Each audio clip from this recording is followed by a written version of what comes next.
My feet throbbed inside my white nursing shoes as I pushed through the hospital's automatic doors at 3 a.m. 16 hours. 16 brutal hours of back-to-back shifts in the ICU, watching monitors beep their electronic symphony while families held vigil over loved ones clinging to life. The October wind cut through my scrubs like a blade, carrying the scent of approaching winter and the promise of another exhausting day ahead. Chicago never slept. But at this hour, even the city seemed to pause and catch its breath. Streetlights cast amber pools across empty sidewalks, and the distant hum of late-night traffic created a soundtrack I'd grown to associate with bone-deep exhaustion. I fumbled with my keys, hands trembling from fatigue as I approached my Honda Civic. The reliable little car had been my lifeline for 3 years, getting me from my apartment in Pilsen to Mercy General Hospital without complaint. Until tonight. The engine sputtered to life with its usual reluctance, but something felt different. Wrong. The temperature gauge needle was already climbing toward the red zone before I'd even pulled out of the parking garage. Steam began wisping from under the hood as I merged onto the nearly empty streets, heading toward home where my 4-year-old daughter Sophia waited with Mrs. Hernandez, our elderly neighbor who watched her during my night shifts. "Come on, baby," I whispered to the dashboard, patting it like I could somehow coax another few miles from the overheating engine. "Just get me home to Sophia." But the car had other plans. 3 blocks into Cicero, a working-class suburb that bordered my usual route home, the temperature gauge maxed out, and steam began pouring from the hood in earnest. The engine made a grinding sound that spoke of expensive repairs I couldn't afford, then died completely as I coasted to the curb. I sat in the sudden silence, hands gripping the steering wheel as reality crashed down on me. No car meant no way to get to work. No work meant no paycheck. No paycheck meant no rent, no food, no daycare for Sophia. The cycle of poverty that I'd been fighting since her father disappeared 2 years ago threatened to drag me under once again. My phone screen showed a dead battery symbol when I tried to power it on. Of course, I'd forgotten to charge it during my shift, too focused on keeping a 60-year-old construction worker alive after his 3rd heart attack to think about my own needs. The street stretched before me, lined with modest houses that had seen better decades. Most were dark at this hour, their occupants sleeping the sleep of people with stable jobs and reliable cars. But one house, about halfway down the block, glowed with warm light from multiple windows. A black SUV sat in the driveway, its sleek surface reflecting the streetlights like obsidian. Where there was light, there might be help. And where there was an expensive car, there might be someone with enough resources to let me use their phone or call a cab. I grabbed my purse and stepped out into the cold night air, my sneakers silent against the concrete as I walked toward what I hoped would be salvation. The voices reached me before I made it to the front door. Deep, masculine tones that carried an edge I couldn't quite identify. Business being conducted at 3 a.m. My nursing instincts, honed by years of reading subtle signs of distress, whispered warnings I chose to ignore. Desperation has a way of drowning out common sense. I raised my hand to knock, then hesitated. The voices inside had grown quieter, more intense. One man was speaking rapidly in what sounded like Italian, his tone urgent. Another voice responded in English, calm but commanding, with an authority that made my spine straighten involuntarily. But Sophia's face appeared in my mind. My little girl who'd fallen asleep asking when Mama would come home, who trusted me to always find a way to take care of us both. I knocked 3 times, firm and clear. The voices inside stopped immediately. Complete silence descended, so profound I could hear my own heartbeat thundering in my ears. Footsteps approached the door, measured and deliberate. A shadow moved across the peephole, pausing to study whatever they saw on the other side. The door opened slowly, revealing a man who made my breath catch in my throat. Tall and broad-shouldered, he filled the doorframe with a presence that seemed to alter the very air around him. Dark hair swept back from a face that belonged on ancient Roman coins, all sharp angles and commanding authority, but it was his eyes that stopped me cold. Blue-gray like a winter storm, they assessed me with an intensity that made me feel exposed, vulnerable, seen in ways I didn't understand.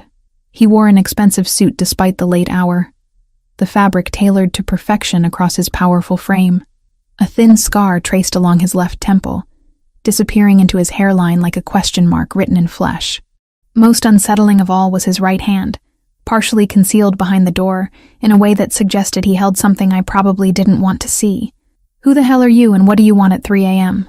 His voice carried an accent I couldn't place, each word precisely articulated despite the obvious displeasure at being interrupted.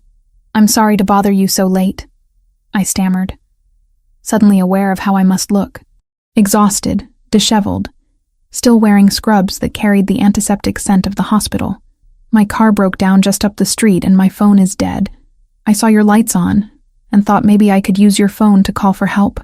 His eyes never left my face as I spoke, studying me with the focus of a predator evaluating potential prey. Behind him, I caught a glimpse of another man, shorter but equally well-dressed, who watched our interaction with obvious tension. "Your car," he repeated slowly, as if testing the words for truth. "Where exactly?"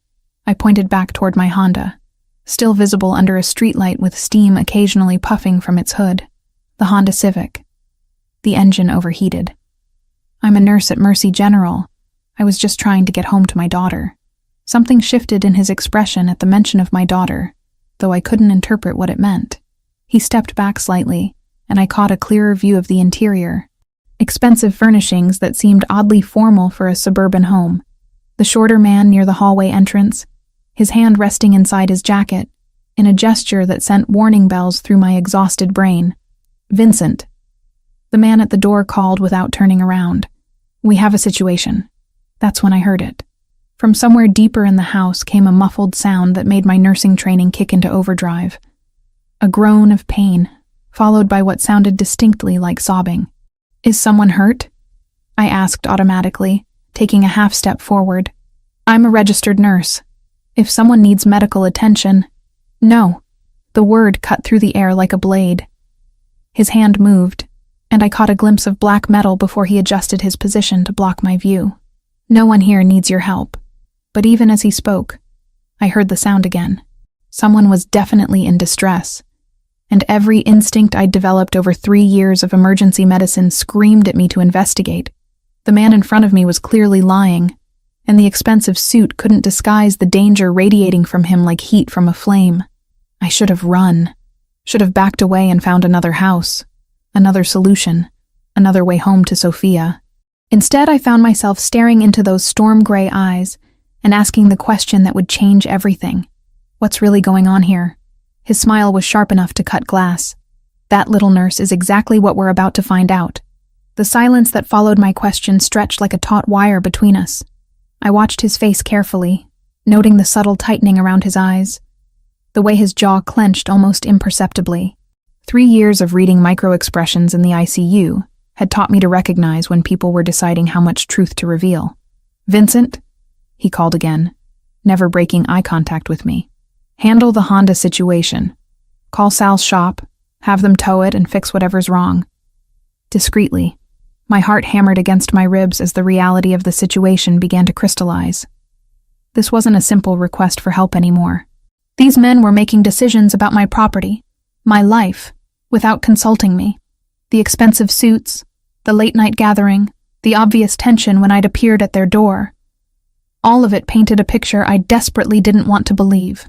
"I appreciate the offer, but I can handle my own car," I said, trying to keep my voice steady. "If I could just use your phone to call a cab..." "No." The word cut through my sentence like a scalpel through skin. "You've seen too much already. Step inside." It wasn't a request. The man called Vincent appeared at his shoulder, confirming my worst fears. Up close, I could see the bulge of something metallic beneath his jacket, the way his eyes continuously scanned the street behind me as if expecting trouble. These weren't ordinary businessmen conducting late-night meetings. "I haven't seen anything," I insisted, taking a step backward. "I just need help with my car. I have a 4-year-old daughter waiting for me at home." "Maya Rodriguez," the imposing man at the door said quietly, and my blood turned to ice water. 26 years old, registered nurse at Mercy General Hospital. Lives at 2847 West Cermak Road, apartment 3B. Daughter Sophia, age 4. Currently in the care of Mrs. Carmen Hernandez, apartment 3A. My knees nearly buckled. He knew everything. My name, my address, my daughter's name, even Mrs. Hernandez. How was that possible? I'd never seen this man before in my life, yet he recited my personal information like reading from a file. How do you know that? I whispered, my voice barely audible above the thundering of my own heartbeat. I make it my business to know things, especially when those things walk up to my door at 3 a.m. He stepped aside, gesturing toward the interior of the house. Inside. Now. No. The word came out stronger than I felt. I'm leaving. You can keep the car help. I'll find another way home. I turned to go, but Vincent moved with fluid grace to block my path. Not touching me, not overtly threatening, but making it clear that leaving wasn't an option. Behind me, I heard the door close with a soft click that sounded like the ceiling of a tomb. Sit down, Maya. The man's voice carried an authority that made me want to obey, despite every rational thought screaming at me to run. We need to discuss why your name was already on a list in my office before you knocked on that door. My legs gave out then, and I sank onto an ornate leather sofa that probably cost more than I made in 6 months. The room around me spoke of wealth I could barely comprehend. Original artwork lined the walls, crystal decanters caught the light from an elaborate chandelier, and every surface gleamed with the patina of expensive care. What list? I managed to ask, though part of me dreaded the answer. He settled into a chair across from me, his movements controlled and predatory. Even seated, he radiated power like heat from a furnace. Tell me about your father, Maya. Diego Rodriguez. The name hit me like a physical blow. My father had died in a car accident when I was 6 years old, or at least that's what my mother had always told me. I had few memories of him. Just fragments of a man with kind eyes, who used to sing Spanish lullabies and bring me flowers from construction sites where he worked. He died when I was little, I said carefully. I don't understand what this has to do with anything. Did he? The man's smile held no warmth. Vincent, bring me the Rodriguez file. Vincent disappeared into another room, returning moments later with a manila folder thick enough to contain a novel. My captor, because that's what he was now, regardless of the expensive furnishings, opened it with deliberate slowness. Diego Rodriguez, he read aloud, accountant for Salvatore Construction and Holdings, embezzled $2 million over a 6-month period in 1999, disappeared with the money, leaving behind a wife and 6-year-old daughter. The world tilted sideways. My father hadn't died in an accident. He'd been a thief who'd abandoned us. The careful story my mother had constructed about his tragic death crumbled like paper in rain. That's impossible, I breathed. Your mother said what she needed to say to protect you both. His fingers drummed against the arm of his chair, a rhythmic sound that seemed to count down to something terrible. Diego Rodriguez stole from the Salvatore family. That money was meant to fund legitimate construction projects that employed hundreds of people. When it disappeared, those people lost their jobs. Families went hungry because of your father's greed. The Salvatore family, I repeated, pieces of a horrifying puzzle clicking into place. You're Lorenzo Salvatore. He said it like a judge pronouncing sentence. And your father's debt didn't die with him. The muffled sounds I'd heard earlier suddenly made sense. Someone else was paying for debts they probably couldn't afford, just as I was about to. The expensive suits, the late-night meeting, the casual way Vincent had moved to block my escape. This was a collection operation, and I'd walked directly into it. I don't have any money, I said desperately. I work double shifts just to pay rent. My student loans alone are $80,000. Whatever my father took, I can't pay it back. $2 million, Lorenzo said softly, plus 25 years of interest, brings the total to approximately $5.2 million. You're right, Maya. You can't pay it back. Relief and terror warred in my chest. If I couldn't pay, maybe he'd let me go. Maybe this nightmare would end, and I could return to my simple life of saving lives and raising my daughter. However, he continued, and that single word shattered my brief hope. There are other ways to settle debts. Vincent has been conducting research on all of Diego Rodriguez's remaining family members for the past 6 months. You were already scheduled for a visit next week. Scheduled for what kind of visit? But I already knew I didn't want to hear the answer. Lorenzo stood and moved to a window that overlooked the street where my broken Honda sat under a streetlight like an abandoned dream. The kind where we discuss how a young nurse might work off her father's obligations to my family. That's not legal. You can't hold someone responsible for another person's debts. His laugh was soft and infinitely more frightening than any shout would have been. Legal is a flexible concept in my world, Maya. What matters is honor, family, and the settling of accounts. Your father dishonored my family. Now you have the opportunity to restore that honor. And if I refuse? Lorenzo turned from the window, and the look in his storm-gray eyes made my mouth go dry. Then you'll discover that there are worse things than debt. And some of them involve 4-year-old girls whose mothers make poor choices. The threat to Sophia hit me like a fist to the chest. Whatever was happening here, whatever dark world I'd stumbled into, my daughter was now part of it. The man standing before me held power I couldn't comprehend, and resources I couldn't fight. He'd known my name before I'd knocked on his door, had files on my family, could reach into my life and pluck out everything that mattered to me. What do you want?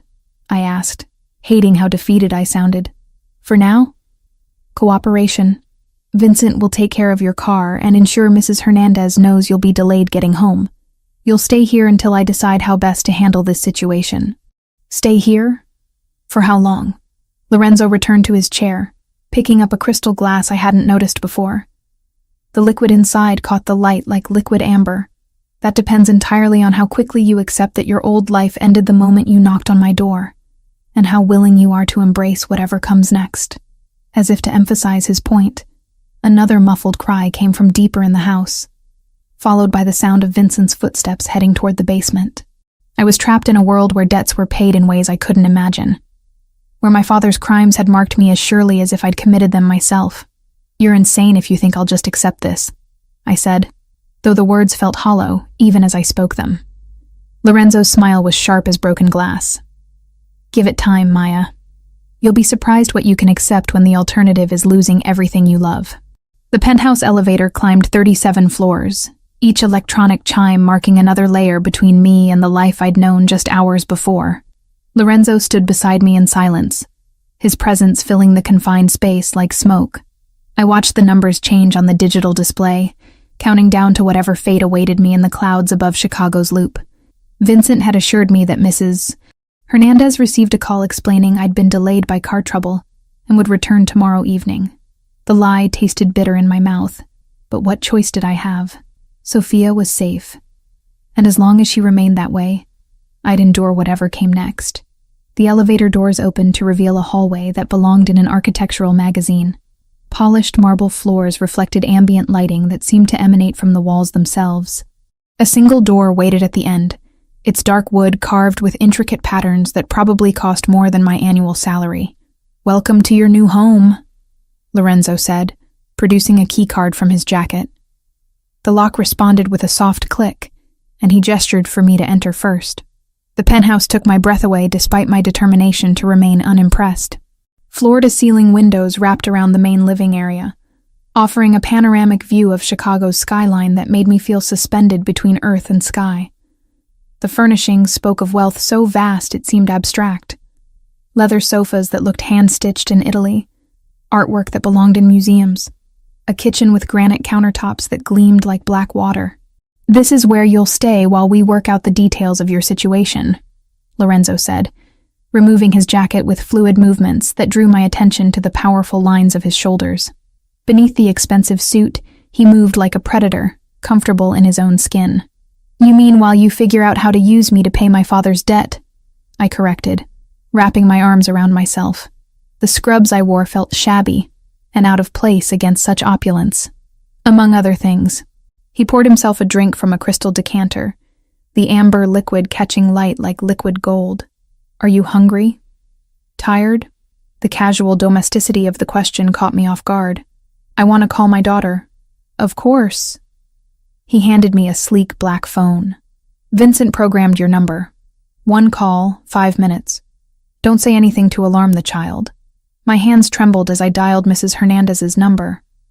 The familiar sound of Sophia's sleepy voice nearly broke my composure. "Mama, when are you coming home?" "Soon, baby," I managed, forcing lightness into my tone. The car had some trouble, but it's being fixed. Are you being good for Mrs. H? Uh-huh. She made me chocolate milk and said I could watch cartoons until you got back. Is the car very broken? Not too broken. I should be home tomorrow evening. I love you so much, Sophia. I love you too, Mama. Don't be sad about the car. Daddy's car used to break all the time, too. The mention of her father, my ex-boyfriend who'd disappeared when Sophia was 2, sent a pang through my chest. Another man who'd left us to deal with consequences he'd created. 5 minutes, Lorenzo said quietly, tapping his watch. I have to go now, sweetheart. Be good, and I'll see you soon. Okay, Mama. Sweet dreams. The call ended, and I handed the phone back with shaking fingers. Lorenzo studied my face with those penetrating gray eyes, reading emotions I couldn't hide. She sounds like a good kid. She's everything to me, I said fiercely. If you hurt her, I don't hurt children, Maya. His voice carried something that might have been offense. Whatever you think I am, I have lines I don't cross. Then let us go. We'll disappear. Move to another city. You'll never see us again. Lorenzo's laugh held no humor. And spend the rest of my life wondering when you'll surface with information about what you've seen, when you'll decide to contact the FBI or the press. He shook his head. That's not how this works. I sank onto one of the impossibly soft sofas, exhaustion hitting me like a physical weight. So what happens now? You keep me here forever? Forever is a long time. Lorenzo settled into a chair across from me, his movements graceful despite his size. For now, you adapt. You learn how things work in my world, and you discover that cooperation brings rewards, while resistance brings consequences. Is that what happened to the man in the basement? He didn't cooperate? Something dark flickered across Lorenzo's features. Tommy owes money he can't pay, and made promises he couldn't keep. His situation is different from yours. How? I demanded, anger cutting through my fear. Because I'm a woman? Because you think you can intimidate me more easily? Because you're not a gambling addict who thinks he can outsmart the house? Lorenzo leaned forward, and I caught a glimpse of something that made my breath hitch. A thin white scar that traced along his left temple, disappearing into his hairline like a lightning bolt frozen in flesh. My nursing instincts kicked in automatically. That's a knife wound, I said without thinking. Old, but deep. You were lucky it didn't hit the temporal artery. Lorenzo's hand moved unconsciously toward the scar, then stopped. You're observant. It's my job to notice injuries. I studied the mark more carefully, noting the precise angle and depth. Whoever did that was aiming for your eye, but you moved at the last second. Very observant. His tone had changed, becoming almost contemplative. How old were you when you decided to become a nurse? The subject change caught me off balance. 16. My mother got sick, and I spent a lot of time in hospitals. I wanted to help people the way the nurses helped us. And your mother died when I was 19. Cancer. The words still hurt, even 7 years later. I was in my 2nd year of nursing school, working 3 jobs to pay tuition. Lorenzo studied me with new interest. You put yourself through school while caring for a dying parent? Someone had to. I shrugged, uncomfortable with his scrutiny. Sophia's father wasn't exactly supportive during my mother's illness. What happened to him? Found out I was pregnant and decided he wasn't ready for responsibility. The familiar anger stirred in my chest. Haven't seen him since Sophia was 2. He sends a birthday card sometimes when he remembers. So you've been raising her alone for 2 years while working full-time as a nurse. It wasn't a question, but I nodded anyway. Something in his tone made me defensive. I'm a good mother. Sophia is happy and healthy and loved. I'm sure she is. Lorenzo stood and moved to the windows, his silhouette outlined against the city lights. Tell me about the scar. What? You want to know how I got it. I can see it in your eyes. Professional curiosity mixed with personal interest. He turned back to me, and the vulnerability in his expression caught me completely off guard. I was 12. My father brought me to a business meeting. Said it was time I learned how the family operated. 3 men came to collect a debt he couldn't pay. My chest tightened. They hurt a child? They wanted to send a message. His fingers traced the scar again, this time deliberately. My father tried to shield me, but one of them was faster with the blade. Said it would remind me that debts always get paid, one way or another. Your father, did he survive? No. The single word held 23 years of pain. They killed him while I watched, then left me bleeding on the warehouse floor. Vincent's father found me 6 hours later. Understanding dawned with horrible clarity. That's why you do this. Why you collect debts. That's why I survive. Lorenzo returned to his chair, but the distance between us felt charged now. Electric with shared recognition of trauma survived. In my world, showing weakness gets you killed. Showing mercy gets your family killed. But you're showing me mercy, I said quietly. You could have killed me or worse when I showed up at that door. Instead, you brought me here. This isn't mercy, Maya. But something in his eyes suggested otherwise. This is insurance. Then why does it feel different? The question hung in the air between us like a challenge. Lorenzo's gaze moved over my face with new intensity, as if seeing me clearly for the first time. When he spoke, his voice had dropped to almost a whisper. Because you're not what I expected. What did you expect? Someone harder.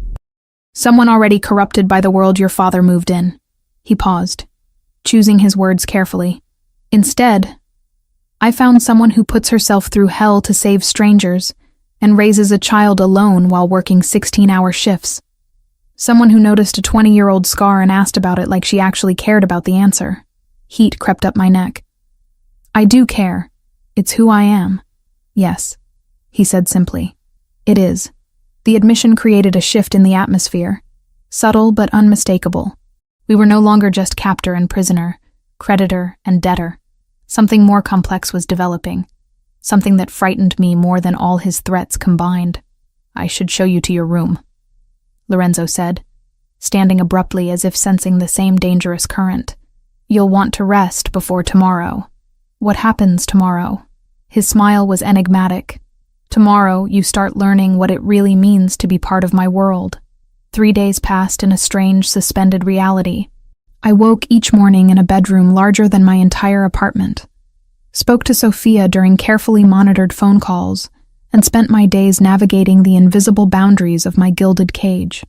Lorenzo left early and returned late, conducting business I wasn't privy to, while Vincent ensured I remained safely contained 37 floors above the city. But on Thursday evening, everything changed.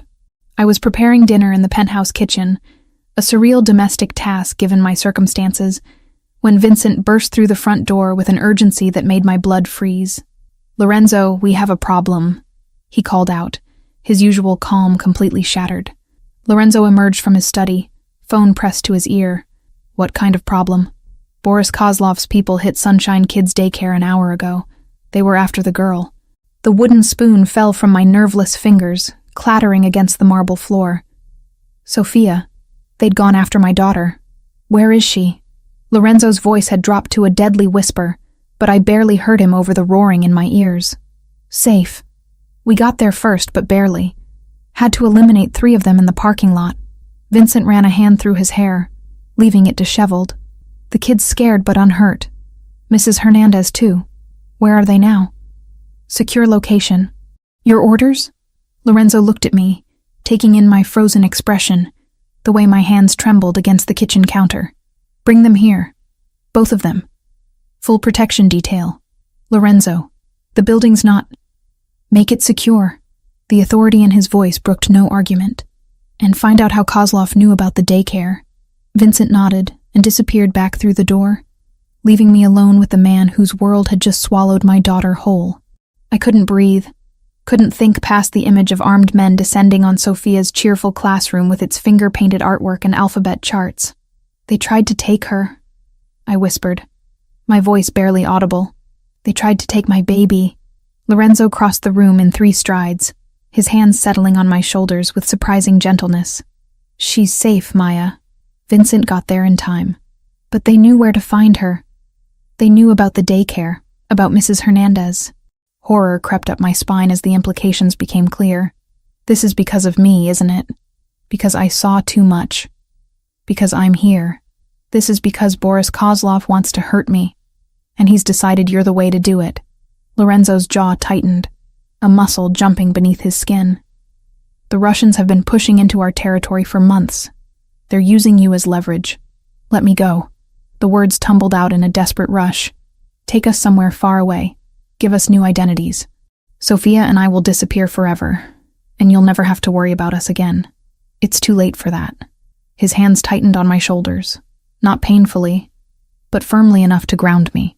"They know about you now. They know about Sophia. Even if I let you go, they'd track you down and use you against me. The only way to keep you both safe is to keep you close." The elevator chimed, and I turned toward the sound with desperate hope. The doors opened to reveal Vincent, followed by Mrs. Hernandez clutching Sophia's small hand. My daughter's dark curls were mussed, her favorite pink dress wrinkled, but she appeared unharmed.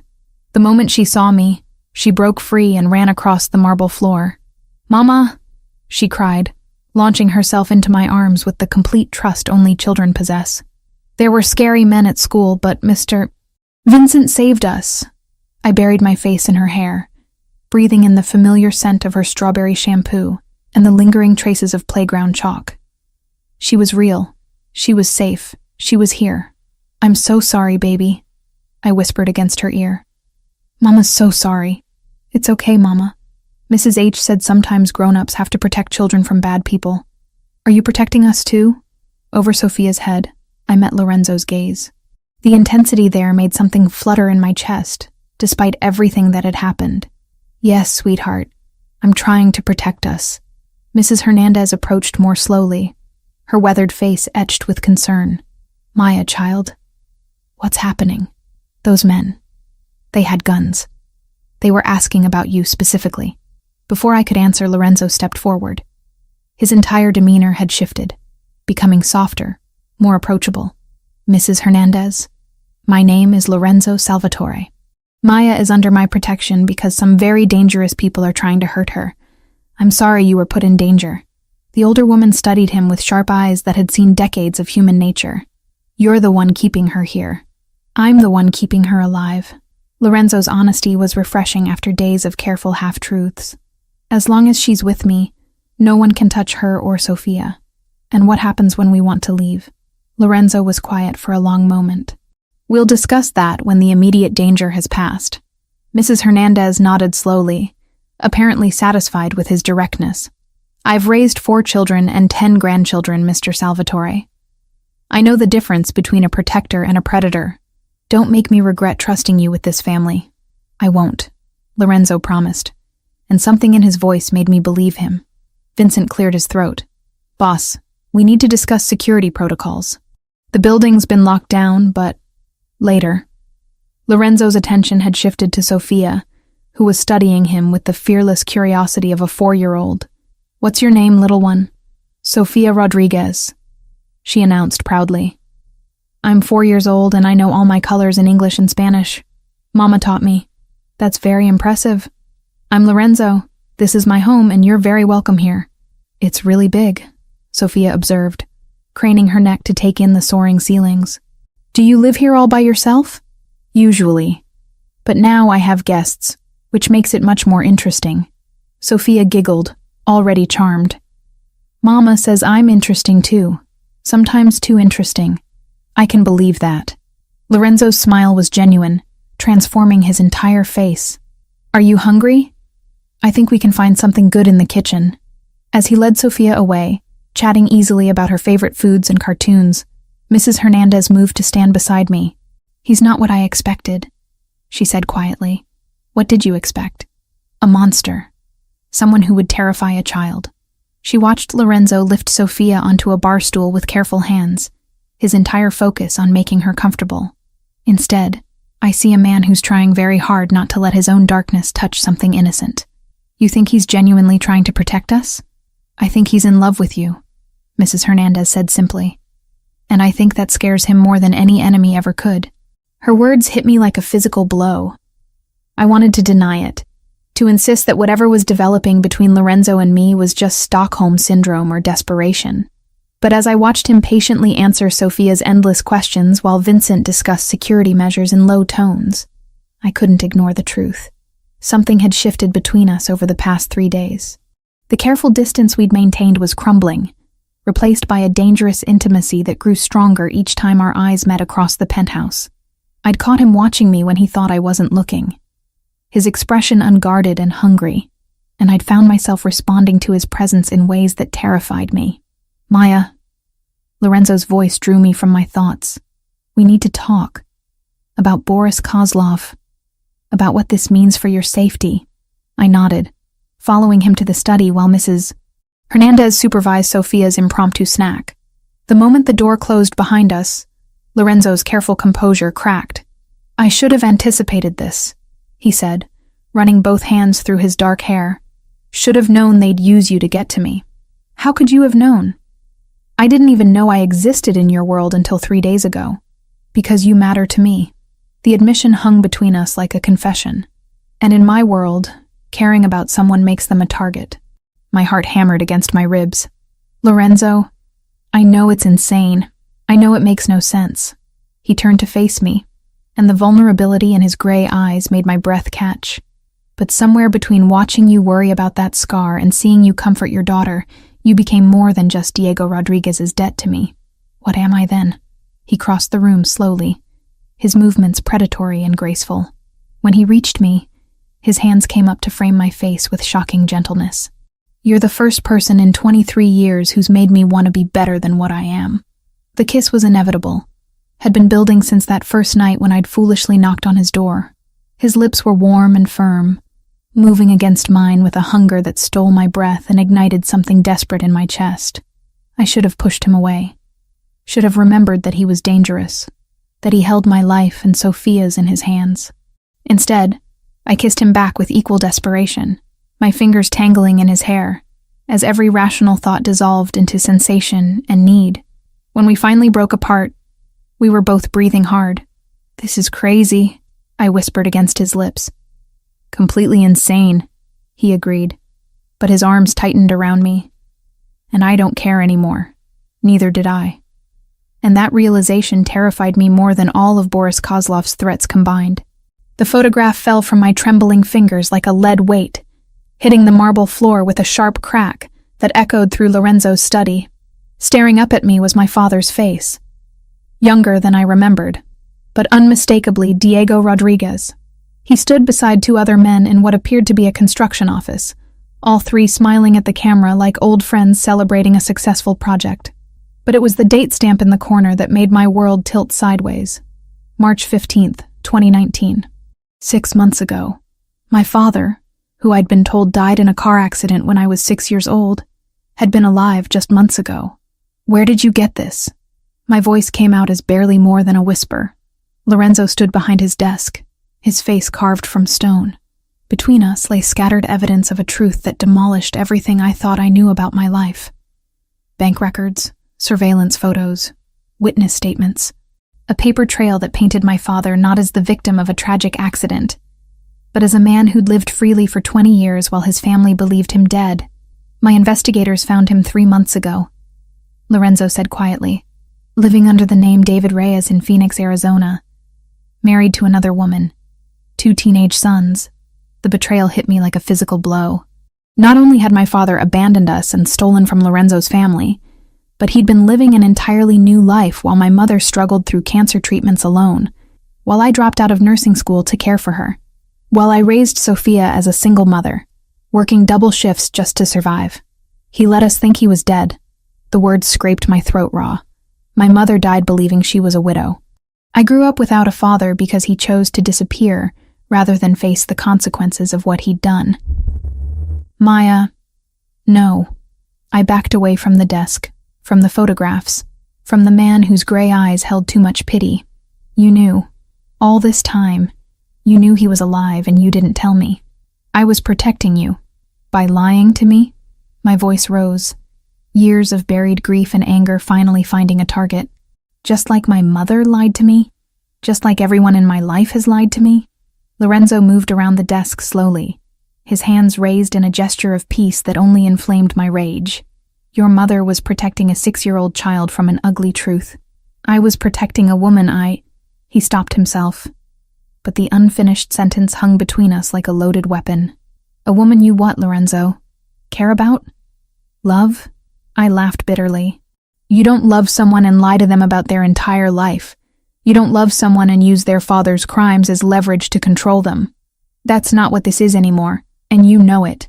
Do I? I grabbed one of the surveillance photos from the desk. My father at a barbecue, arm around a woman who wasn't my mother, laughing with children who weren't me. Because from where I'm standing, this looks exactly like manipulation. You've known he was alive for months, but you waited until after we kissed to tell me. Until after I started developing feelings for you. Lorenzo's jaw tightened. The timing wasn't calculated? Strategic? I threw the photo at his chest, watching it flutter to the floor between us. Of course it was. Everything about you is calculated. This whole situation, bringing me here, making me dependent on you, it's all been one elaborate game. That's not true. Isn't it? I spun away from him, needing distance before I did something stupid like cry or throw something more substantial than a photograph. Tell me honestly, Lorenzo.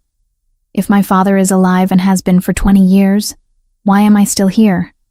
Why aren't you going after him instead of holding his daughter hostage? The silence that followed was deafening. When I finally turned back to face him, Lorenzo's expression had shuttered completely, becoming the cold mask he'd worn that first night. Because Diego Rodriguez is already dead, he said finally. I killed him 5 months ago. The world stopped spinning. My ears rang with white noise, and for a moment I thought I might faint. What? I found him in Phoenix, confronted him about the stolen money, about abandoning his family. Lorenzo's voice was completely devoid of emotion. He begged for his life, said he had children who needed him, a wife who depended on him. He offered to work off the debt, to make restitution. But you killed him anyway. It wasn't a question. Yes. The single word hit me like a sledgehammer to the chest. All the air left my lungs in a painful rush, and I had to grip the back of a chair to keep from collapsing. Why? I managed to ask. If he was willing to pay you back. Because 20 years ago, the money he stole was meant for a children's hospital in Little Italy. Lorenzo's facade cracked slightly, revealing something raw underneath. 36 children died that winter because the hospital couldn't afford proper equipment and medications. Diego Rodriguez played poker and drank expensive whiskey while kids suffered because of his greed. I closed my eyes, trying to process the magnitude of what he was telling me. My father hadn't just been a thief. He'd been responsible for children's deaths, and the man I'd been falling for had executed him for it. The worst part, Lorenzo continued, his voice barely audible, is that he never once asked about you or your mother during our final conversation. 20 years of wondering, and he never cared enough to find out if you were alive or dead. The cruelty of that truth cut deeper than the revelation of his murder. My father had chosen his new family over his old one so completely that we'd become less than memories to him. That's why you targeted me, I said, understanding flooding through me like ice water. Not because of some 20-year-old debt, but because you wanted me to know what kind of man he really was. You wanted me to suffer for his sins. No. Lorenzo stepped toward me, but I held up a hand to stop him. At first, yes, I wanted the Rodriguez family to understand the consequences of Diego's choices. But then I met you, and everything changed. Everything changed, I repeated mockingly. How convenient. The big bad mafia boss suddenly grows a conscience when faced with an innocent woman and her child. Maya, please. Don't. The word came out sharp enough to cut. Don't you dare ask me to understand or forgive this. You killed my father, however terrible he was, and then you seduced me with lies and half-truths. I never lied about my feelings for you. Your feelings? I laughed, but it sounded more like a sob. You don't have feelings, Lorenzo. You have strategies. You have objectives. You have ways of getting what you want from people who are too stupid or desperate to see through you. The accusation hung between us like a blade. Lorenzo's face went completely white, then flushed with anger so intense I took an involuntary step backward. If that's what you truly believe, he said quietly, then perhaps it's time we discuss new arrangements for you and Sophia. What kind of arrangements? The kind where you get exactly what you've been asking for since the moment you arrived. His voice was deadly calm now, more frightening than any show of temper. Vincent is arranging a secure house outside the city. You and Sophia will be relocated there tonight, along with Mrs. Hernandez. Full protection detail, but no contact with me. Relief and terror warred in my chest. For how long? Until Boris Kozlov is eliminated and the threat to your safety ends. Lorenzo returned to his desk, his movements precise and controlled. After that, new identities, relocation to whatever city you choose, and enough money to ensure you never have to worry about supporting your daughter again. It was everything I'd asked for, everything I'd demanded. So why did it feel like a death sentence? And in the meantime, I'm supposed to just sit in some safe house and wait for you to solve all my problems? You're supposed to stay alive. Lorenzo sat down and opened a file, effectively dismissing me, which is more consideration than your father ever showed his family. The comparison was a knife between my ribs. I wanted to argue, to fight, to demand he look at me instead of those damned papers. But what was the point? He'd shown me his true nature, and I'd shown him mine. We were strangers again, bound only by circumstances neither of us had chosen. When do we leave? I asked. Tonight. Vincent will handle the details. I waited for him to say something else, to acknowledge what we'd shared over the past week. But Lorenzo had already retreated behind the walls that protected him from the world, and I was no longer welcome inside. Fine. I walked to the door on unsteady legs, my hand trembling as I reached for the handle. But I want you to know something, Lorenzo. He looked up then, and for just a moment, I saw a flash of the vulnerable man who'd kissed me like I was his salvation. I could have forgiven you for killing my father. I could have even understood it, given what you told me about those children. I met his eyes directly, letting him see the pain he'd caused. But I'll never forgive you for making me believe that what we had was real. The last thing I saw before I closed the door behind me was Lorenzo's face crumbling like a building under demolition, all his careful control finally giving way to devastation. But I didn't stop to comfort him. Some betrayals cut too deep for forgiveness, and some truths arrived too late to matter. In the living room, Sophia was building a tower out of blocks, while Mrs. Hernandez watched from the sofa, her weathered face creased with concern.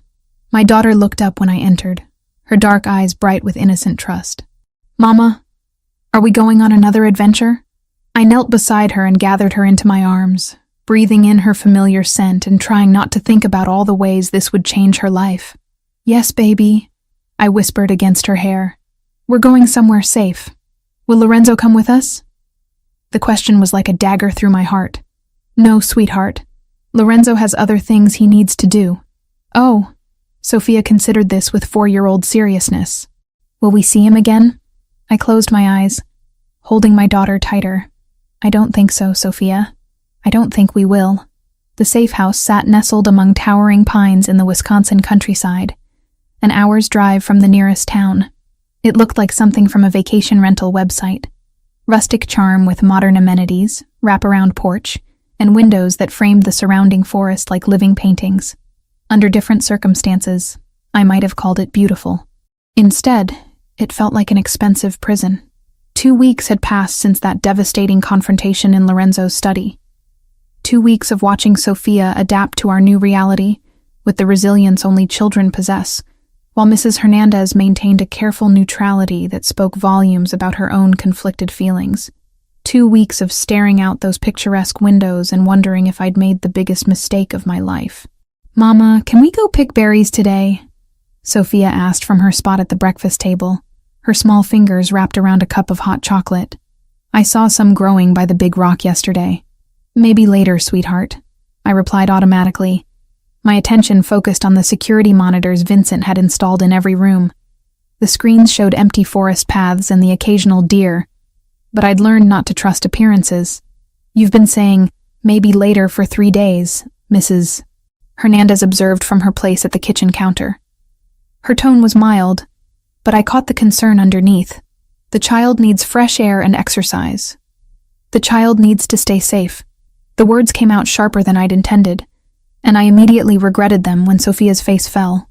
I'm sorry, baby, I said, kneeling beside her chair. Mama's just worried about keeping us protected.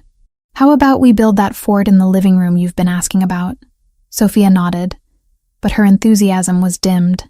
At 4 years old, she didn't understand why we'd left the exciting penthouse for this isolated house. why Lorenzo no longer joined us for dinner, why Mama spent so much time staring out windows with shadows under her eyes. That afternoon, while Sophia napped and Mrs. Hernandez tended her small herb garden on the back porch, Vincent arrived for his daily security briefing. His presence had become routine, checking perimeters, updating protocols, delivering supplies from the city. But today something was different about his usual professional demeanor. "How's Lorenzo?" The question slipped out before I could stop myself. Vincent paused in his inspection of the alarm system, his dark eyes meeting mine with surprising directness. "Not good." "What do you mean, not good?" "He hasn't slept in 5 days, barely eating. Spends most of his time in that study, staring at those photos of your father like they might reveal some secret he missed." Vincent's voice carried a frustration I'd never heard before. "Yesterday I found him sitting in his car outside Sophia's old daycare at 3 a.m, just watching the empty building. My chest tightened painfully. That doesn't concern me, doesn't it?" Vincent stepped closer, and I saw something like anger flash across his features.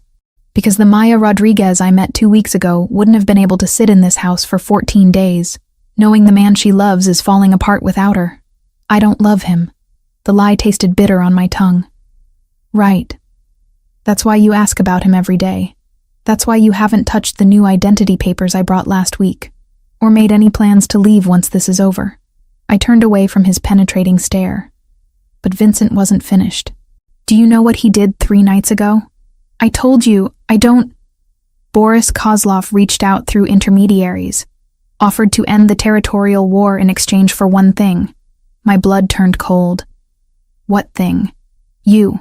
The simple word hit me like a physical blow.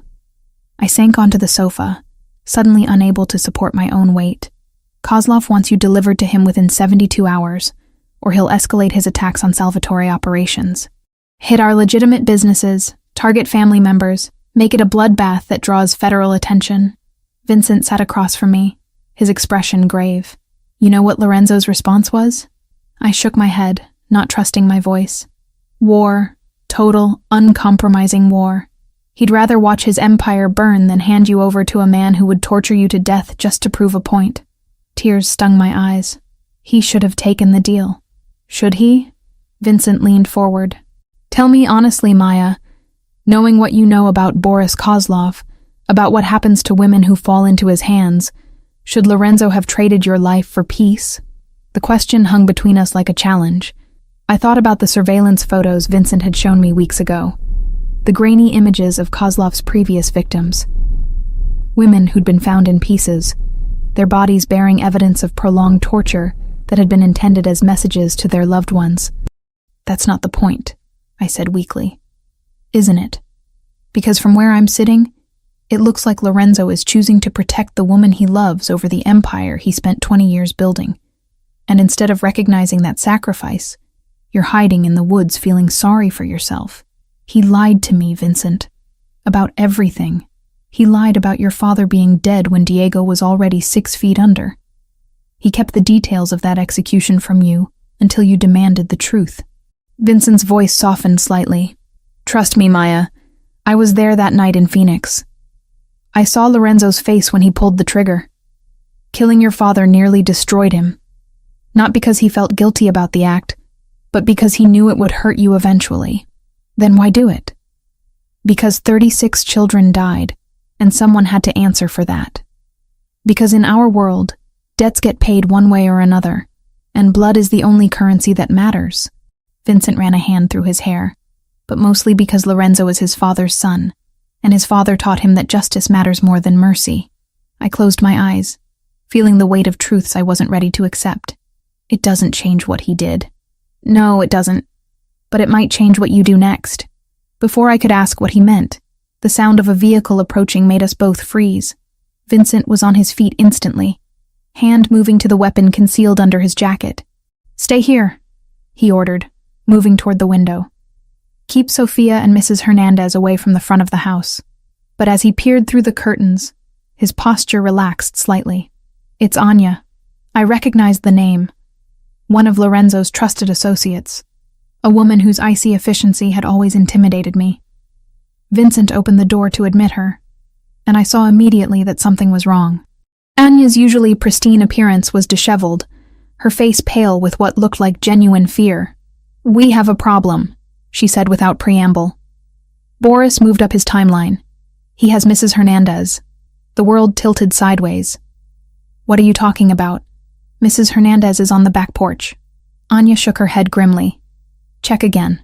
I ran through the house, calling Mrs. Hernandez's name, but found only her abandoned herb basket and an open back door. No sign of struggle, no indication of violence, just absence where a beloved presence should have been. "How?" I demanded when I returned to the living room. "This place is supposed to be secure." "Anya was feeding information to the Russians," Vincent said quietly, his gun now pointed at the blonde woman's chest. "Weren't you, Anya?" To her credit, Anya didn't try to deny it. "Kozlov has my younger sister. Has had her for 3 months. Every piece of information I provided was payment toward her release. And now? Now he's tired of games. He wants Maya, and he's offering a trade. Mrs. Hernandez for Maya Rodriguez. The exchange happens tonight at the warehouse district. Pier 7. "Absolutely not," Vincent said immediately. "Lorenzo would never authorize." "Lorenzo doesn't know yet," Anya interrupted. "Kozlov's message was delivered directly to Maya. The choice is hers to make." They both looked at me expectantly, waiting for a decision that would define everything that came next. In the background, I could hear Sophia stirring from her nap, calling for Mrs. Hernandez in a sleepy voice that broke my heart. "If I don't go, he'll kill her," I said. "If you do go, he'll kill you both," Vincent countered. "This isn't a trade, Maya. It's an execution with extra steps. Then what would you have me do? Let an innocent woman die because I'm too scared to face the consequences of my choices? I'd have you trust that Lorenzo will find another way. He always does." I walked to the window and stared out at the forest that had become my cage. Somewhere in the city, Mrs. Hernandez was being held by a monster who would torture her just to draw me out. Somewhere else, Lorenzo was probably planning a war that would leave bodies in the streets and innocents in the crossfire. Both options led to blood and suffering, but only one gave me the chance to save someone I loved. "Call Lorenzo," I said finally. "Tell him I'm coming back to Chicago, and that I want to discuss terms for ending this war. Maya, tell him I choose him, Vincent. Tell him I choose us." I turned to face them both, and I saw Vincent's eyes widen at whatever he saw in my expression. But this time, we do things my way. For the first time since I'd known him, Vincent smiled. "Yes, ma'am. I'll make the call." As he stepped outside to contact Lorenzo, I went to wake Sophia from her nap. Whatever came next, we would face it together. All of us. As the family we'd somehow become despite every obstacle that had tried to tear us apart. The war for our future was about to begin, and I was finally ready to fight. The warehouse district at night looked like a graveyard of Chicago's industrial past. Abandoned buildings stretched along the river like broken teeth, their shattered windows reflecting the few working streetlights that hadn't been shot out by years of gang warfare. The smell of rust and decay hung heavy in the October air, mixing with the distant scent of the lake to create an atmosphere that felt like death itself. I crouched behind a stack of shipping containers with Lorenzo at my side, both of us dressed in black tactical gear that made us nearly invisible in the shadows. My hands were steady as I checked the medical supplies in my pack one final time. Field dressings, morphine, clotting agents, everything I might need if this went as badly as we all expected it would. "You don't have to do this," Lorenzo whispered, his voice barely audible even at close range. "Vincent can handle the medical support." "Vincent isn't a trained nurse," I replied quietly, adjusting the earpiece that connected me to the rest of his team. "And Mrs. Hernandez trusts me. If she's hurt, she'll need someone familiar to keep her calm." Through the green tint of my night vision goggles, I could see Lorenzo's jaw tighten. The past 6 hours had been a whirlwind of preparation and strategy. But underneath all the tactical planning, tension crackled between us like a live wire. Our confrontation 2 weeks ago remained unresolved, buried beneath the immediate crisis, but not forgotten. "Positions," Vincent's voice crackled through our comms. "Boss, you've got movement on the north side. 4 vehicles, headlights off." "Copy that." Lorenzo touched his throat mic. "Maya, remember the plan. You stay behind cover until we confirm Mrs. Hernandez's location. No heroics. I nodded, though every instinct I'd developed as a nurse screamed at me to rush toward anyone who might need help. But this wasn't the sterile environment of a hospital emergency room. This was war, and the wrong move could get us all killed. Boris Kozlov had chosen Pier 7 for good reason. The long concrete structure jutted into the Chicago River like a finger pointing toward downtown, offering clear sightlines in all directions while limiting approach routes. Stacks of shipping containers created a maze of potential hiding spots, but they also provided cover for snipers and ambush points. Target acquired, came another voice through the comm system, one of Lorenzo's men positioned on a nearby rooftop. I've got eyes on an elderly woman, mid-60s, gray hair. She's tied to a chair about 50 meters from the end of the pier. My heart clenched. Mrs. Hernandez, the woman who'd been like a grandmother to Sophia, who'd never asked for anything more than the chance to help a struggling young mother. Now she was bait in a trap, designed to destroy the people she'd come to care about. How many hostiles? Lorenzo asked. Minimum 8 that I can see. Probably more in the containers. And boss, the sniper's voice carried a note of concern. Kozlov's got something with him. Looks like a child. The blood drained from my face as the implications hit me. Sophia? Negative. Vincent's voice cut through my panic. Sophia's secure at the backup location with our people, but there's definitely a kid down there. Anya's sister, I realized. He brought both hostages. Lorenzo's curse was creative and vicious. This changes everything. Vincent, redeploy teams 2 and 3 to cover potential civilian casualties. Rules of engagement are now extreme prejudice. If anyone so much as breathes wrong near those hostages, put them down. Copy that, boss. I checked my watch. 11:47 p.m., 13 minutes until the scheduled exchange time. In the distance, I could see figures moving around the pier, setting up their own positions. Boris Kozlov wasn't taking any chances either. Maya. Lorenzo's hand found mine in the darkness, his fingers threading through my own with desperate intensity. If this goes sideways, it won't. If it does, he continued, ignoring my interruption, I need you to know that everything I told you in that study was true. About your father. About why I had to kill him. About how I feel about you. I've never lied about my feelings. I squeezed his hand, feeling the calluses on his palm that spoke of a life lived with weapons and violence. I know, and I need you to know that I forgive you. For all of it. His sharp intake of breath was audible even over the comm static. Maya? Movement on the pier, Vincent interrupted. 3 figures approaching the hostages. One matches Kozlov's description. Lorenzo released my hand and raised his rifle, the weapon an extension of his body after decades of practice. All teams, final weapons check. We go on my mark. Through my scope, I could see Boris Kozlov clearly now. He was smaller than I'd expected. Compact and wiry, with the kind of predatory grace that spoke of extreme danger in a deceptively modest package. His silver hair was slicked back from a face that might have been handsome, if not for the complete absence of humanity in his pale eyes. Mrs. Hernandez sat slumped in the chair beside him, her head hanging forward in a way that made my medical training scream warnings. Either unconscious or worse. 20 feet away, a small figure that had to be Anya's sister huddled against a shipping container, clearly terrified but apparently unharmed. Vincent, can you get a clean shot on Kozlov without endangering the hostages? Negative. Too much risk of over-penetration or deflection. We need them separated. Then we do this the hard way. Lorenzo's voice carried the cold certainty of a man who'd made similar calculations countless times before. Maya, I'm going out there to negotiate.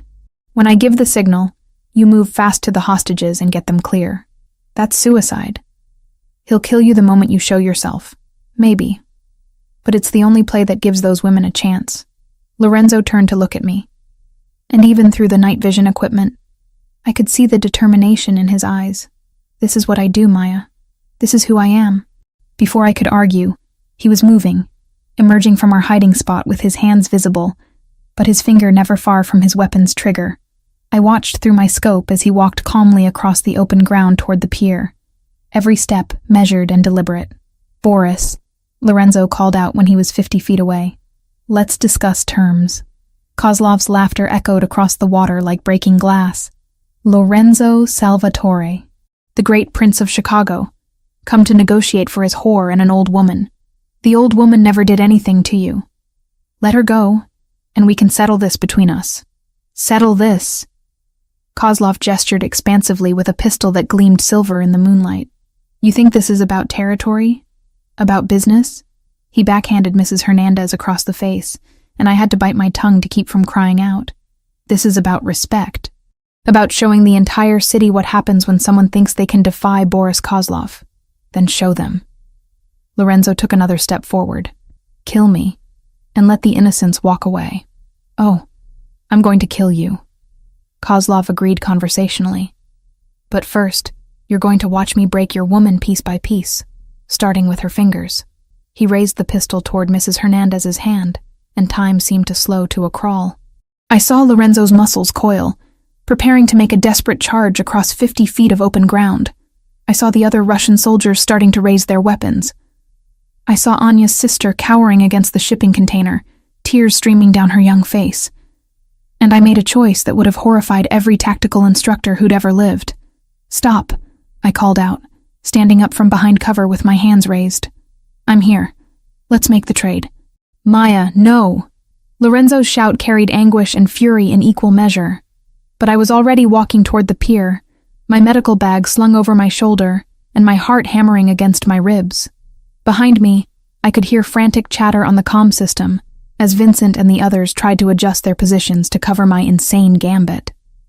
Now this is interesting, Kozlov mused as I approached. The legendary Maya Rodriguez, walking into the lion's den to save an old woman and a child she's never met. His smile was sharp enough to cut glass. How wonderfully American of you. I'm here, I said, stopping 20 feet away. Release them, and you can have whatever revenge you want against me. Can I? Kozlov circled around behind Mrs. Hernandez's chair like a shark scenting blood. Because what I want is to watch Lorenzo Salvatore suffer. And the best way to make him suffer is to hurt what he loves most. The pistol swung toward me, and I saw my death approaching at 200 feet per second. But in that suspended moment before chaos erupted, I met Lorenzo's eyes across the distance and mouthed 3 words that I'd never had the courage to say aloud. I love you. The shot, when it came, was deafeningly loud in the confines of the pier. But the bullet that should have ended my life instead sparked off the concrete beside Boris Kozlov's feet as Vincent's sniper rifle spoke from the darkness. And then hell descended upon Pier 7 with a vengeance that would become legend in Chicago's underworld for decades to come. Gunfire erupted from every direction as Lorenzo's teams opened up with coordinated precision. Muzzle flashes lit the night like deadly fireworks, and the air filled with the whine of ricochets and the sharp crack of high-velocity ammunition finding targets. I threw myself toward Mrs. Hernandez, my medical training overriding every survival instinct as I focused on reaching the injured woman. Bullets whined over my head, and I felt the heat of one pass close enough to singe my hair, but nothing mattered except getting to someone who needed help. Mrs. Shh! I shouted over the gunfire, sliding on my knees across the concrete to reach her chair. Can you hear me? Her eyes fluttered open, unfocused, but alive. Blood trickled from her split lip, and I could see bruising around her wrists where the ropes had cut into her skin, but she was conscious and breathing. Maya, she whispered. Child, what are you doing here? Getting you home, I promised, pulling out a knife to cut her bonds. Hold on to me. But as I helped her to her feet, a shadow fell across us both. Boris Kozlov stood 5 feet away, his pistol trained on my chest, and madness dancing in his pale eyes. You stupid little bitch, he snarled. Did you really think you could walk into my operation and play hero? I think she just did. Lorenzo's voice came from directly behind him. Kozlov spun around, but Lorenzo was already moving, his combat knife finding the Russian's throat in one smooth motion that spoke of decades of lethal experience. Blood sprayed across the pier as Kozlov dropped to his knees, his hands clutching futilely at the wound that had severed his carotid artery. That's for threatening my family, Lorenzo said quietly, and pulled the blade free. The gunfire was already tapering off, as Vincent's team systematically eliminated the remaining Russian soldiers. In the sudden relative quiet, I could hear Anya's sister sobbing with relief as one of Lorenzo's men cut her free from her restraints. "Maya," Mrs. Hernandez said weakly, leaning heavily against my shoulder. "I think I might need a doctor." "You've got one," I assured her, already assessing her injuries with professional efficiency. "Mild concussion, possible cracked ribs, definitely dehydrated. But you're going to be fine. And the little girl?" I looked over at Anya's sister, who was being wrapped in a blanket by one of the tactical team members. "She's safe too. We're all safe." Lorenzo appeared at my side, his face streaked with blood that wasn't his own, and his eyes holding an intensity that made my breath catch. "Are you hurt?" "No. You?" "I'll live." He knelt beside Mrs. Hernandez, his entire demeanor shifting from lethal predator to gentle protector. "Mrs. H, I'm sorry you got dragged into this. It was never supposed to happen." The elderly woman studied his face with sharp eyes despite her injuries. "You came for me." "Of course I did. Your family. And Maya? What is she to you?" Lorenzo looked at me, and the vulnerability in his expression took my breath away. "Everything. She's everything." As sirens wailed in the distance, Vincent had clearly called in favors to ensure the right people responded to the scene. I helped Mrs. Hernandez toward the waiting vehicles that would take us away from this place of violence and back to something resembling safety. But as we walked away from the pier where Boris Kozlov's blood was already being washed away by the river current, I knew that nothing would ever be the same again. I'd chosen Lorenzo's world, chosen to fight for the people I loved, and there would be no going back to the simple life of a struggling single mother. The war was over. Our new life was just beginning. 6 months later, I stood in the marble foyer of our new home in Lake Forest, watching through the tall windows as Sophia played in the enclosed garden with Mrs. Hernandez.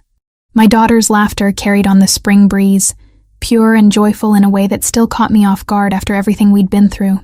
She was building fairy houses from twigs and flowers, completely absorbed in her imaginary world, where the greatest danger was a bumblebee landing too close to her picnic blanket. The transition hadn't been seamless. Those first weeks after the pier shootout had been a careful dance of healing, physical wounds for Mrs. Hernandez, emotional ones for all of us. Sophia had asked dozens of questions about why we'd moved again, why Lorenzo was suddenly around all the time, why Mama seemed different somehow. I'd answered them as honestly as a 4-year-old could understand, watching her process the information with that remarkable adaptability children possess. "She's gotten taller," Lorenzo observed, joining me at the window. He was dressed casually today, jeans and a navy sweater that made his gray eyes look like storm clouds. The formal suits had given way to a more relaxed wardrobe, as he'd gradually shifted away from the day-to-day operations that had once consumed his life. "All the good food you keep bringing home," I said, smiling as I watched Sophia carefully arrange rose petals around her latest creation. "Mrs. H swears she's going to spoil us all beyond recognition." "Is that such a terrible thing?" I leaned into his side, feeling the solid warmth of him against my shoulder. "No, it's not terrible at all. The past 6 months had been a revelation, in ways I couldn't have imagined." Lorenzo had kept his promise about legitimizing the family businesses, using the chaos following Boris Kozlov's death to restructure operations and eliminate the most dangerous elements. Construction, real estate development, import, export. All legal, all profitable, all carefully removed from the violence that had once defined his world. It hadn't been easy. Some of his father's old associates had balked at the changes, viewing them as weakness. Those men had been given generous severance packages and escorted to airports with one-way tickets to cities far from Chicago. The message had been clear: adapt to the new reality, or find a new life elsewhere. "Vincent called while you were at the hospital," Lorenzo said, pulling me from my thoughts. "The last of the New York families have agreed to the territorial boundaries. No more disputes about the docks." I nodded, though the complexity of mafia politics still felt foreign to me, despite months of careful education. "That's good. And Anya's sister?" "Started classes at Northwestern last week. Pre-law, just like she wanted." Lorenzo's smile held genuine warmth. Anya says she's considering changing her last name to distance herself from the Russian connections. The redemption of Anya Volkov had been one of the more surprising developments of recent months. The woman who'd betrayed us to save her sister had proven her loyalty through actions rather than words, using her knowledge of Russian operations to help Lorenzo's transition to legitimacy. She now ran security for our various business interests, her icy competence redirected toward protecting rather than destroying. Dr. Martinez wants to discuss my schedule again, I said, changing the subject to something more immediately relevant. The trauma center is requesting more hours. And what do you want? It was a question Lorenzo asked frequently, part of his ongoing effort to ensure I never felt trapped or coerced in our new life together. The irony wasn't lost on me. The man who'd once held me against my will now went to almost comical lengths to guarantee my freedom of choice. I want to help more people, I admitted. But I also want to be here when Sophia gets home from school. I want to have dinner with you without checking my phone every 5 minutes for emergency calls. Then tell Dr. Martinez you'll do 3 days a week, not 5. The hospital needs good trauma nurses, but Sophia needs her mother more. And what about what you need? Lorenzo turned to face me fully, his hands coming up to frame my face with the gentle reverence that still surprised me after all these months. I need you happy. I need Sophia healthy and safe. I need Mrs. Hernandez to keep making those incredible Sunday dinners that are going to require me to buy bigger suits. His thumb traced along my cheekbone. Everything else is negotiable. The engagement ring on my left hand caught the afternoon sunlight, sending tiny rainbows across the marble floor. Lorenzo had proposed 3 months ago, not with grand gestures or public declarations, but quietly, privately, in the kitchen, while I was making pancakes for Sophia's birthday breakfast. He'd simply knelt beside my chair and asked if I would do him the honor of becoming his wife, his voice rough with emotion I'd never heard from him before. I'd said yes before he'd finished the question. Speaking of negotiations, I said, sliding my arms around his neck. Sophia's been asking about whether she can have a baby brother or sister. Lorenzo's eyes widened. Has she now? Very specifically. She wants to know if you and I are going to have a baby together, or if we need to adopt one like her friend Emma's parents did. I grinned at his expression. I told her these things take time and planning. Wise answer. His hand settled at my waist, pulling me closer. And what did you tell her about timing?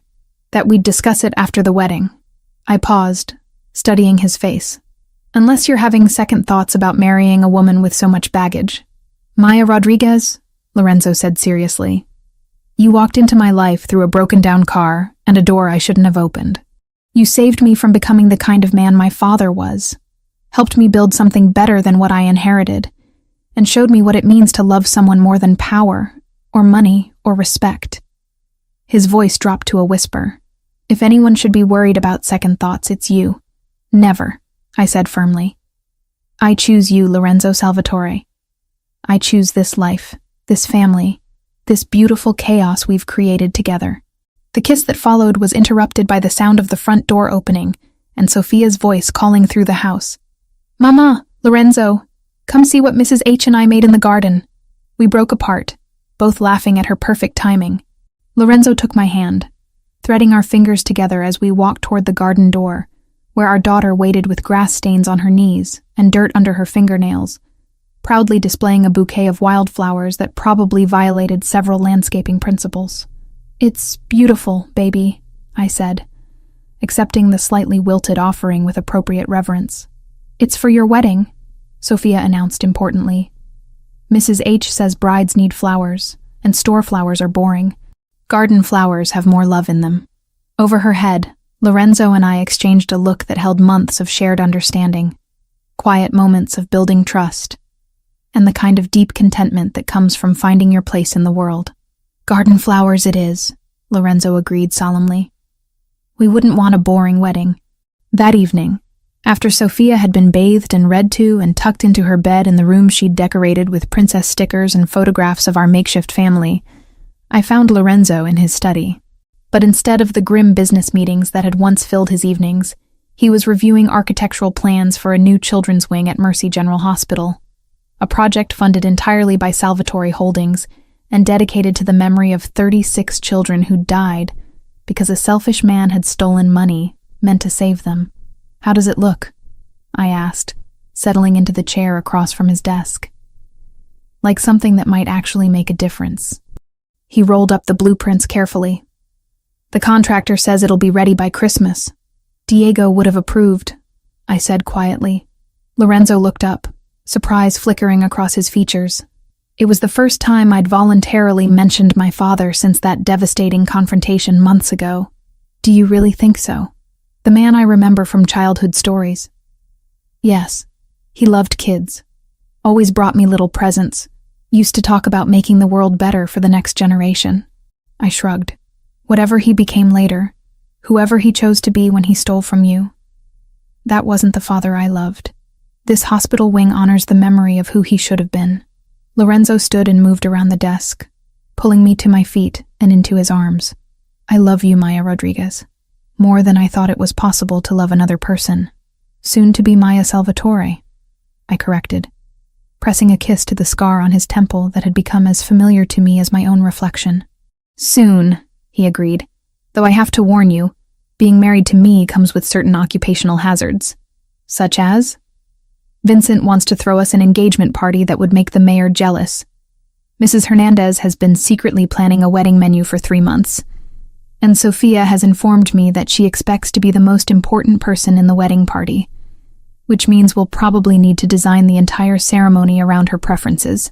I laughed, imaging our 4-year-old directing a formal wedding with the same intensity she brought to building fairy houses. "I think we can handle those particular hazards. And the rest of it? The fact that some people will always see you as the wife of a former crime boss? The reality that our children will grow up with bodyguards and security protocols?" "Lorenzo." I cupped his face in my hands, making sure he met my eyes. "I walked into your world voluntarily.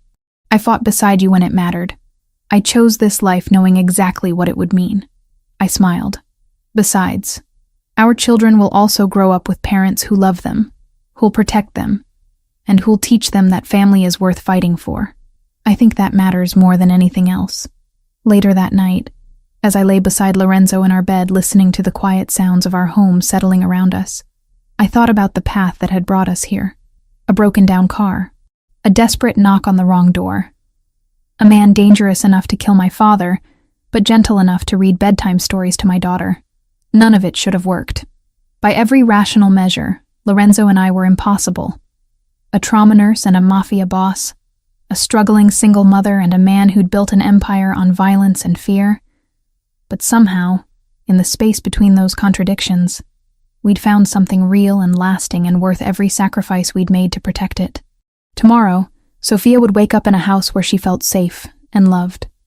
Mrs. Hernandez would make breakfast while humming old Spanish lullabies.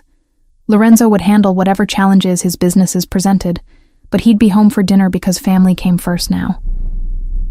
And I would work my shift at the hospital, saving lives and making a difference in the world, knowing that at the end of the day, I had a home worth coming back to. Sometimes the wrong door leads to exactly the right place. Sometimes the most dangerous choice turns out to be the safest one you'll ever make.